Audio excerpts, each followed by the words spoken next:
Hello my dear students, welcome back to one more class. आज की इस class में मैं आपको समझाने वाली हूँ कि टर्म 2 क्लास 11th के लिए कौन कौन से चैप्टर्स आने वाले हैं और इन चैप्टर्स में से ऐसा कौन सा पोर्शन है जो एनसीईआरटी में से आपको नहीं पढ़ना है। जैसे कि हमें पता है कि टर्म 1 में यहाँ पर पोर्शन जो आने वाला, टर्म 2 में जो पोर्शन आने वाला है वो है states of matter, chemical thermodynamics, equilibrium, S block element, P block element and hydrocarbons. तो चलिए वन बाय वन हम एनसीईआरटी का चैप्टर ओपन करते हैं और समझते हैं कि इन चैप्टर में से कौन कौन सा पोर्शन हमें पढ़ना है और कौन सा नहीं करना है पढ़ना है। आप भी अपनी एनसीईआरटी स्टेट्स ऑफ मैटर, ये चैप्टर में हमारा बिगनिंग वाला पोर्शन तो पूरा ही आ रहा है। इसमें कुछ भी डिडक्शन नहीं किया गया है।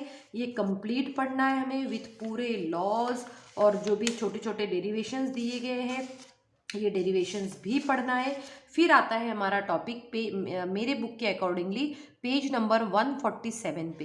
तो 147 पे जो टॉपिक आ रहा है वो है liquefaction of gases. Liquefaction of gases, तो ये टॉपिक जो है ये सीबीएसई ने रिड्यूस किया है। तो पेज नंबर 147, उसके बाद में 148, 149, ये सभी टॉपिक्स जो है वो डिलीटेड है। उसके बाद में 150 और 151, देखिए यहाँ तक के टॉपिक जो है वो कंप्लीटली डिलीटेड है। चैप्टर 5 की बात कर रही हूँ मैं। इसके बाद में हम आते हैं हमारे चैप्टर 6 पे। चैप्टर 6 जो है वो है हमारा थर्मोडायनेमिक्स, जो कि हमारा टर्म 2 में आने वाला है। तो थर्मोडायनेमिक्स चैप्टर में भी बेटा यहाँ पर जब अगर देखेंगे तो लगभग पूरा ही चैप्टर जो है इन्होंने इसमें इंक्लूड किया गया है। एक छोटा सा टॉपिक है जिसका नाम जो है उन्होंने अभी अपने सिलेबस में नहीं लिखा हुआ है, बट ये एक इम्पॉर्टेंट टॉपिक होता है, इसीलिए ये इतना सा छोटा सा टॉपिक है। पेज नंबर 162 पे हीट कैपेसिटी। तो ये हीट कैपेसिटी वाला यहाँ से यहाँ तक जो टॉपिक दिया गया है ये भी आपको पढ़ना है, चाहे उन्होंने सिलेबस में दिया हो या नहीं दिया हो। हार्डली सिर्फ हाफ एन अ पेज है, ठीक है। सो अब थर्मोडायनेमिक्स में एज सच तो कुछ भी डिलीट नहीं हुआ है, हमें पूरा कंप्लीट स्टडी करना है इसका। इसके बाद में आता है हमारा नेक्स्ट चैप्टर और वो है केमिकल इक्विलिब्रियम। केमिकल इक्विलिब्रियम भी one of the important chapter है। इस चैप्टर में भी वैसे तो कुछ भी डिलीट नहीं हुआ है, बट जैसे मैंने आपको पहले बताया कि थर्मोडायनेमिक्स चैप्टर में एक टॉपिक उन्होंने नहीं दिया जो कि बहुत छोटा सा टॉपिक है। सिमिलरली अगर हम इक्विलिब्रियम की भी बात करें तो इक्विलिब्रियम में भी एक ऐसा टॉपिक है जिसके बारे में उन्होंने सिलेबस में नहीं लिखा है, और वो भी एक छोटा सा टॉपिक है, और वो आता है टॉपिक पेज नंबर 219 पे। जैसे कि यहाँ पर देखिए hydrolysis of salts and pH of their solution, ये जो टॉपिक है ये उन्होंने उनके सिलेबस में इंक्लूड नहीं किया है, बस एक छोटा सा टॉपिक है यहाँ पर। तो इस तरीके से हम चैप्टर जो हमारा पार्ट 1 है उस पार्ट 1 के पेज नंबर नोट डाउन करके रख सकते हैं। अब देखिए अब हमारे पास में है हमारा चैप्टर जो पार्ट उसके बाद में आता है हमारा एस ब्लॉक एलिमेंट्स। तो एस ब्लॉक एलिमेंट्स में हम जनरली पढ़ते हैं ग्रुप 1 और ग्रुप 2 के बारे में। ग्रुप 1 और ग्रुप 2 के सभी प्रॉपर्टीज हमें पढ़नी है।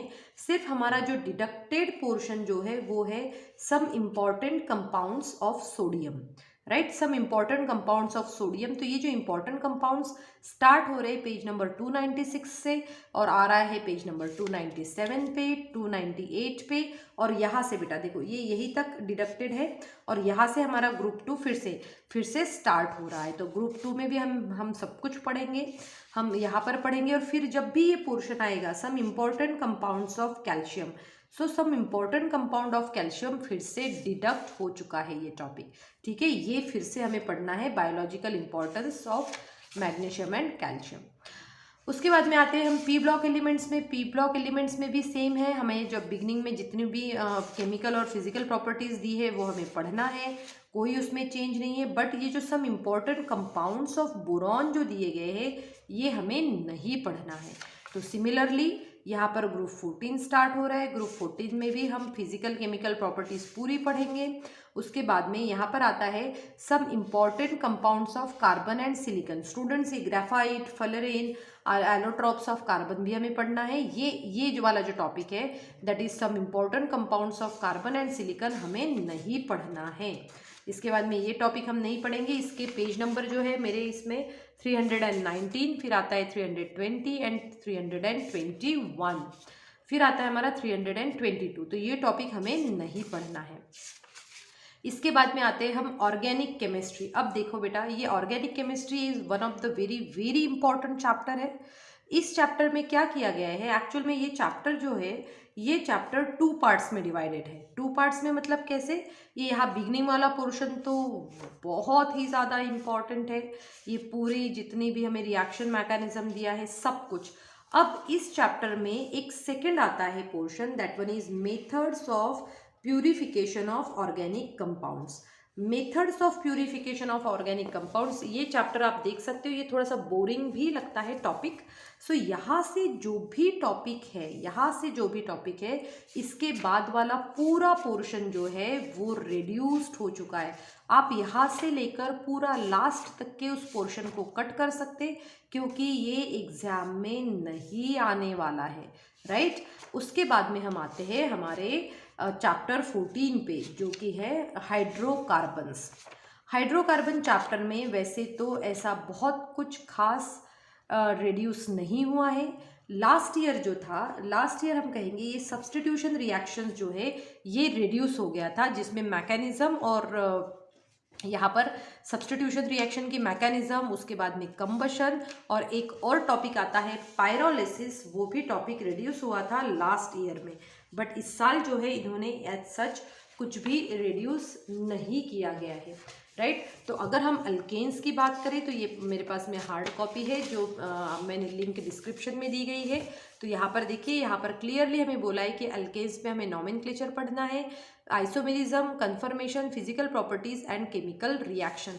इट मीन्स ये टॉपिक भी हम पढ़ने वाले हैं। कुछ भी कंफ्यूजन नहीं होना चाहिए कि ये टॉपिक हमें पढ़ना है या नहीं पढ़ना है, ये सभी टॉपिक हमें पढ़ना है। इट मीन्स हाइड्रोकार्बन चैप्टर में से भी कुछ भी रिड्यूस्ड नहीं हुआ है, कुछ भी डिलीट नहीं हुआ है। ये पूरा चैप्टर बहुत इंपॉर्टेंट है और हमें पूरा चैप्टर ही पढ़ना है। उसके बाद में लास्ट हमारा यूनिट है वो है एनवायरमेंटल केमिस्ट्री। एनवायरमेंटल केमिस्ट्री जो है, ये चैप्टर जो है ये कंप्लीटली